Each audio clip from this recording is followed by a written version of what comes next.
రైతు ఆవేదన చూడండి సార్, చచ్చిపోతున్నాం సార్, మేము ఏడుస్తున్నా కానీ చూడు ఇగో ఒక్కసారి చూడండి, ఒక్కసారి తెల్ల బనీను చూడండి సార్, ఇప్పుడు వచ్చిన నేను సార్. మా ఆవేదన ఎవరైనా అర్థం చేసుకుంటున్నారు సార్? ఒక రైతు ఆవేదన ఎవరైనా అర్థం చేసుకుంటున్నారా సార్? ఎవరు అర్థం చేసుకుంటారు సార్? ఇంకా నిరసన తెలపాలంటే ఇక మా ప్రాణాలు మా తలకాయలు కోసేసుకోండి సార్, ప్రాణాలు తీసుకోమంటే తీసుకుంటాం సార్. ఇక పంట పాడు ఊర్లో జ్వరాలు కాలుష్యమై జ్వరాలు వస్తున్నాయి, ఇంకా ఏం చేయాలి సార్? ఇంకా ఇంతకన్నా ఎక్కువ నిరసన తెలపాలంటే ఏం నిరసన తెలపాలి? మా తలకాయలు కోసి మేమిద్దరం వేణు పటేలు గొడుగు గోపాలు చెరో పక్కకు గుమ్మడికాయ పెట్టినట్టు మా తలకాయలు కోసి అక్కడో పక్క ఇక్కడో పక్క డంప్యార్డ్కు పెట్టేస్తాం. అప్పుడనే డంప్యార్డ్ తీసేయండి సార్.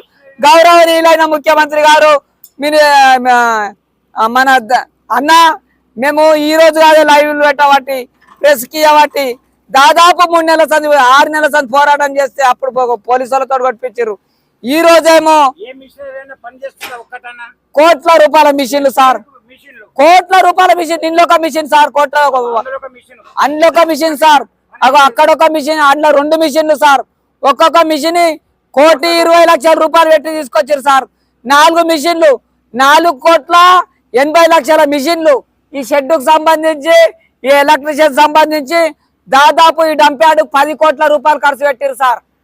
10 కోట్ల రూపాయలు గవర్నమెంట్ సొమ్ము, గవర్నమెంట్ సొత్తు, ప్రజల సొత్తు, రాష్ట్రం సొత్తు అనవసరంగా ఇలా బుర్జపా చేసారు పైసలన్నీ. ముఖ్యమంత్రి గారు వచ్చిన దాకా ఈ పరిష్కారం జరగదు. మంత్రి దామోదర్ రాజ నరసింహ సార్ వచ్చేదాకా, ఆరోగ్యశ్రీ మంత్రి దామోదర్ రాజ నరసింహ సార్ వచ్చేదాకా, స్థానికంగా ఉన్న ఎమ్మెల్యే గారు వచ్చేదాకా, ఎక్స్ఎమ్మెల్యే జగ్గారెడ్డి గారు వచ్చేదాకా ఈ పరిష్కారాలు కావు. ఇవి కాకపోతే మా ప్రాణాలు పోయడం పక్కా అని ఈ డబ్బారు సాక్షి చెప్తున్నాం, ఈ డబ్బారు మీద ఒట్టే చెప్తున్నాం. ఇక ఎందుకంటే బుక్క తినాలంటే పిల్లలు ఏడుస్తున్నారు సార్. మా పిల్లలు మా కండ్ల ముంగట ఒకరొకరు 30,000 40,000 యాడికని తెచ్చి పెట్టాలి సార్. ఇక పెసరుగా వేసిన సార్, అది దెంపనీకి వస్తలేరు సార్, చచ్చిపోదు నా కూలీలు. ఇవి ఆసరే సార్, ఇన్ని నిలబడి ఎట్లా ఇస్తున్నావు రా నువ్వు లైవ్ అనుకుంటుండొచ్చు. మీరు ఒక్కసారి వచ్చి ఒక 10 నిమిషాలు ఉండడానికి ఇంత ఇది అవుతున్నది సార్. మేము కలెక్టర్ కాడ ఎంబర్ కలిగినాం, గీ నీళ్ళు చూపించడానికే ఎంబర్ కలిగినాం. అయినా కానీ మీరు వచ్చి చెప్పారు కదా, మీరు నేను పరిష్కారం చేస్తా అంటానన్నది. ఇంకా ఏం పరిష్కారం మేడం? మీరు పోయినాక ఏమంటారు? తుంగభద్ర నది బొంగి పొర్రినట్టు ఆందాక మీరు ఇలా పడ్డదాకా పోయింది మేడం వరద. ఇక్కడ చూడండి మేడం ఎంత ఘోరమైన పరిస్థితి. నీళ్ళు అగో తెల్లటి బనీను ఏ రకంగా మారింది. ఒక రైతుని నట్టేటో మునుస్తారు మేడం. ఒక రైతు అనేటానికి దేశానికి ఎన్నుముక కాదు మేడం. ఒక రైతు అనేటాన్ని బ్రిటిష్ వాళ్ళు ఎలా ఉపయోగించుకున్నారో, బ్రిటిష్ పాలనలా బ్రిటిష్ వాళ్ళు ఎట్లా ఉపయోగించుకున్నారో ఒక రైతు అనేటాన్ని అంతకన్నా అధ్వానంగా ఉపయోగించుకుంటున్నారు. ఒక ప్రభుత్వం కాకపోతే ఒక ప్రభుత్వం అనే న్యాయం చేయాలి. ఒక గవర్నమెంట్ కాకపోతే ఒక గవర్నమెంట్, ఒక ప్రభుత్వాధికారి గిట్లా రైతుల పక్షాన ఇది చేయకపోతే వ్యవసాయం అనేది మొత్తం ప్రతి ఒక్క రైతు వ్యవసాయం మొత్తం రాష్ట్ర వ్యాప్తంగా రైతు మిత్రులకు రైతు సోదరులకు ప్రతి ఒక్కరికి చెప్తున్నాం, వ్యవసాయం అనేది అన్న మన ఇంటికి తిరగటంతనే పండించుకోండి అన్న. 3 మళ్ళు మనకు తిననీకి బాస్, ఒక్క మడి కూరగాయలు మనకు తిననీకి బాస్. రాష్ట్రం నుంచి ఎగుమతులు దిగుమతులు మొత్తం రాష్ట్ర వ్యాప్తంగా ఆగిపోవాలి. ఒక రైతుగా రైతు ఆవేదన తెచ్చుంటే రైతు గిట్టుబాటు ధరలు ఉన్నాయి. రైతే రాజు అంటారు, రైతే దేశానికి ఎనుముక అంటారు. ఏడ చేసిరన్న రైతుని దేశానికి ఎనుముక. రైతుని పాడు చేయకపోతే చాలు, తీసుంటే నీళ్లు పోతున్నాయి, మా ఒరెండిపోయింది, పాడైనాం, చచ్చిపోతున్నాం అని చెప్పినాం.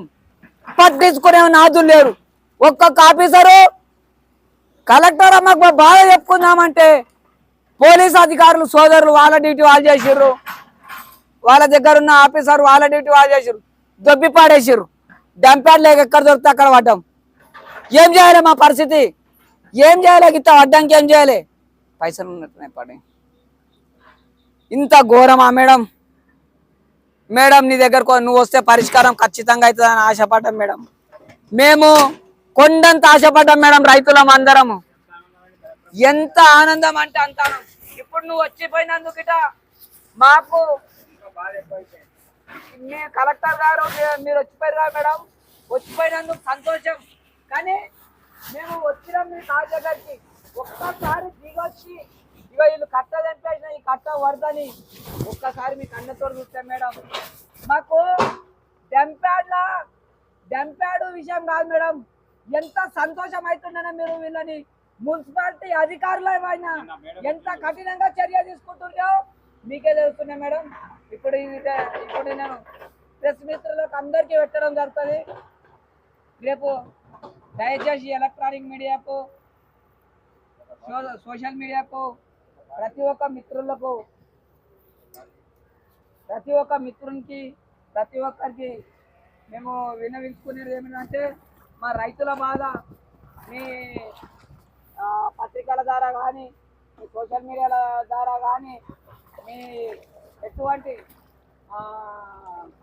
ఎలక్ట్రానిక్ ఛానల్ మీడియా ద్వారా కానీ ఎంబడే లైవ్ చేయండి సార్. ప్లీజ్ మీ కాల్ మొత్తం సార్. ప్రెస్ మిత్రులు మీరన్నా లైవ్ చేయండి సార్. ఆల్రెడీ బాటిల్ పట్టుకొని మేము ఈరోజు ఇక నీళ్లు పట్టుకోవడం జరుగుతుంది. దాదాపు 1000 మందితోటి మసల్వాది గ్రామం మొత్తం 1000 మందితోటి 1 లీటర్ బాటిల్లా ఇవే నీళ్ళు పట్టుకొని సంగారెడ్డి దాకా పసల్వాదికి సంగారెడ్డి కలెక్టర్ ఆఫీస్ అమ్మ దగ్గర దాకా అమ్మా MRO office, collector office, municipal office, ప్రతి ఒక్క డిపార్ట్మెంట్ ఆఫీస్ ఒక్కొక్కరికి మా బాధలు చెప్పుకుంటాం. ఈ బాధలు చెప్పుకునే అవకాశం అని ఇవ్వండి. కనీసం మా రైతుల బాధ చెప్పుకునే అవకాశం ఇవ్వండి. అది గిట్ట ఇవ్వలేకపోతే మనల్ని చంపేయండి ఇసంపోసి. ఇది చెత్తబోసుడు కాదు, ఆ నీళ్ళ టాంగిలేమని ఇసంపోసి చంపేయండి పసలవాది ఊరినే. పీడ పోతుంది. బతికేం లాభం? మేము ఇన్ని రోజులతో పోరాటం చేస్తున్నాం, పని లేక పోరాటం చేస్తున్నామా? కూలీలను పెట్టి, మనుషులను పెట్టి, పైసలు పెట్టి మేము ఎందుకోసము? మేము పండించిన పంటనే ఎగుమతులు దిగుమతులు చేసి దేశాన్ని అభివృద్ధి చెందిస్తారు కదా. అటువంటి రైతుని, బార్డర్లో ఉన్న సైనికుడు, దేశంలో ఉన్న రైతు దేశానికి ఎనుముక్క, దేశానికి మంచి పౌరులు అంటారు. ఎవరిని లెక్క చేస్తలేరన్నా. ఇది చూడండిగా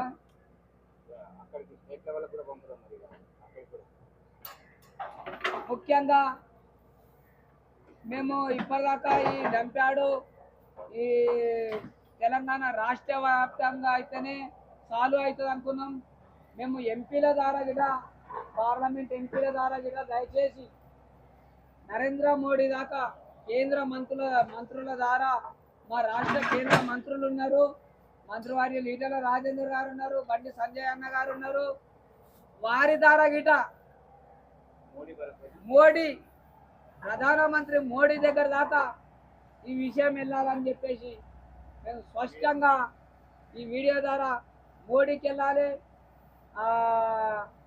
ఇలా కేంద్ర ప్రభుత్వం అన్న మనని ఈ 20,000 మంది చుట్టుపక్కల ఉన్న 20,000 మంది జనాభా, చుట్టుపక్కల 20,000 మంది జనాభా, 2 హాస్పిటళ్ళు, ఒక యూనివర్సిటీ, 10 గ్రామాలు, ఒక ఐఐటి ఆఫ్ హైదరాబాద్, పెద్ద యూనివర్సిటీ, ఒక ఎంఎన్ఆర్ యూనివర్సిటీ, ఒక కీర్తి హాస్పిటల్, మసల్వాది, కులబ్బూర్, వకీల్ సాబ్ తాండా, గుడి తాండా, మిట్టు నాయక్ తాండా, దాస్గడ్డ తాండా, ఇస్మాకంపేట, హనుమన్గడ్డ, గడువు చంద్ర, పసల్వాది, బీసీ కాలనీ, డాబా హోటళ్ళు, పసల్వాది చౌరస్తా, టీజేఆర్ కాలనీ, సదాశివనగర్ కాలనీ, ఇన్ని గ్రామాల ప్రజలు కేంద్ర మంత్రి మీ దృష్టి దాకా తీసుకొస్తున్నాం, ఎంపీల దృష్టి దాకా. మాకు స్థానిక ఎంపీ అన్న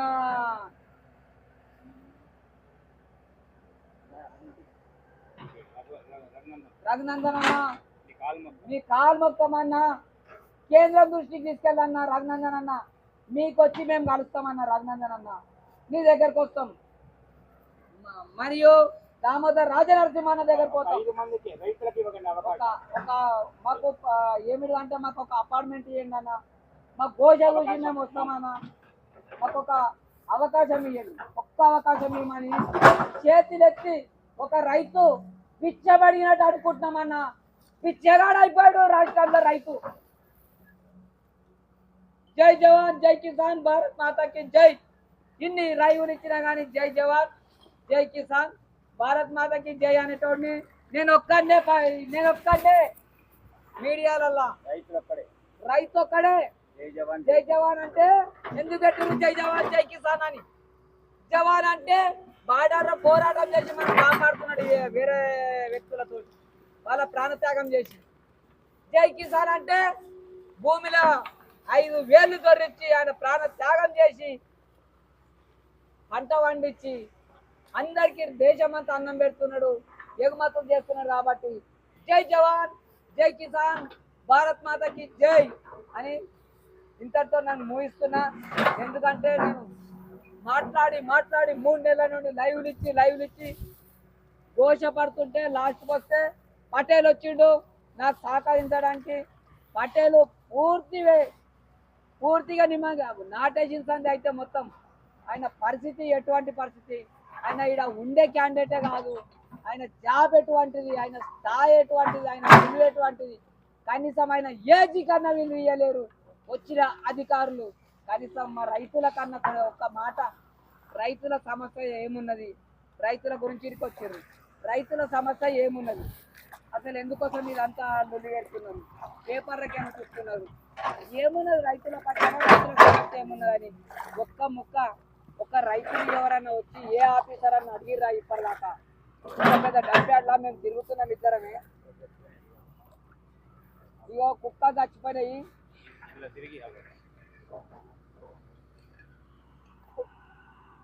హలో పంపించేస్తున్నాను,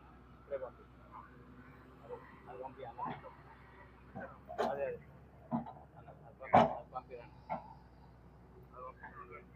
దాదాపు ఒక 50 కుక్కలు చచ్చిపోయినాయి అన్న. ఒక 50 కుక్కలు లోపల వేసేసేది పూర్తి చేసి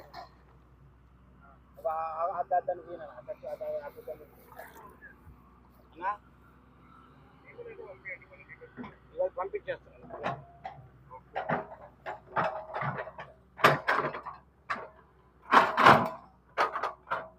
ఇప్పుడైతే వర్షం లేదు కదా, ఇప్పుడైతే వాన పడతలేదు.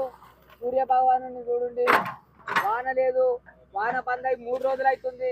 ఇంత వరదల వేణు పటేల్, నేను కొడుకు గోపాల్, వేణు పటేల్ ఇగో ఇలా వస్తున్నాం టెంపాడ్లా. ఊర్లో జనాలారా మళ్ళీ చూసన్న జ్వరాలు వస్తున్నాయన్న, డాక్టర్ దగ్గర కాదు. ఇక మీకు తర్వాత లైవ్ ఇస్తా, ఇది వేరే వీడియో పెట్టేది ఉంది. జై జవాన్ జై కిసాన్ భారత్ మాతాకి జై.